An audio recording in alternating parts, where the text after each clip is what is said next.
ada orang non-muslim mengucapkan assalamualaikum, maka tidak boleh dijawab. Kalaupun dijawab, jawabannya alaikassalam. Alaikassalam itu mampus buat kamu. Apa seperti itu ajaran Islam? Itu kan kitab kuning, penuh dengan kesombongan. Ini kitab-kitab kesombongan ini dikarang pada zaman kejayaan Islam. Dan pada umumnya negara-negara yang sedang mutab itu kan sombong-sombong. Apa yang beliau sampaikan ini sama sekali tidak benar. Tidak ada satupun kitab fikih yang mu'tamad, yang menjadi pegangan dari setiap madhab yang 4 yang berfatwa demikian. Mari kita cek di salah satu kitab fikih. Ini ada kitab Muhalla, Al-Mughni, Anatul Talibin. Coba kita cek aja di kitab Al-Mawsu'ah, Al-Fiqhiyah, Al-Kuwaitiyah. Salam berarti kita cari di huruf sin.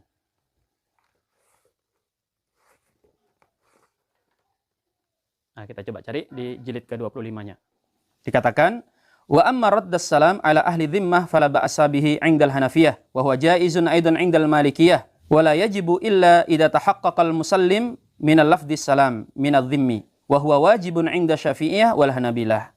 Adapun menjawab salam itu boleh menurut mazhab Hanafiyah dan Malikiyah selama salam yang diucapkan itu benar, bukan tujuannya untuk mengolok-olok. Sedangkan menurut mazhab Hanbali dan Syafi'i, bahkan menjawab salam itu hukumnya wajib. Ulama hanya berbeda pendapat tentang bagaimana cara menjawab salamnya. Menurut mayoritas ulama di sini dikatakan wa yaktasiru fi raddi ala qawlihi wa alaikum indal Hanafiyah wa Syafi'iyah wal Hanabilah. Menurut mayoritas ulama menjawab salamnya cukup dengan wa alaikum dan kepada engkau juga. Sedangkan menurut sebagian ulama yang lain, ini diantaranya termasuk fatwa daripada ulama-ulama yang kita juluki Wahabi, itu justru mengatakan hendaknya menjawab dengan salam yang sempurna. Wa'alaikumussalam. Dengan dalil firman Allah Subhanahu wa taala, wa idza huyyitum bi tahiyyatin fahayyu bi ahsana minha aw rudduha.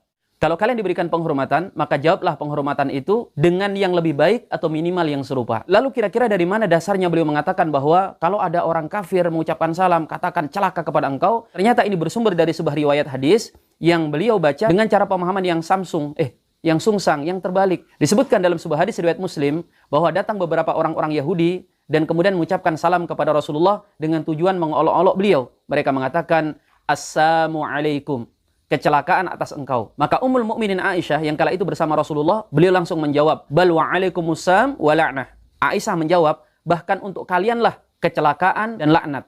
Maka Rasul sallallahu alaihi wasallam berkata kepada Aisyah, Ya Aisyah, innallaha yuhibbu rifqa fil amri kullih.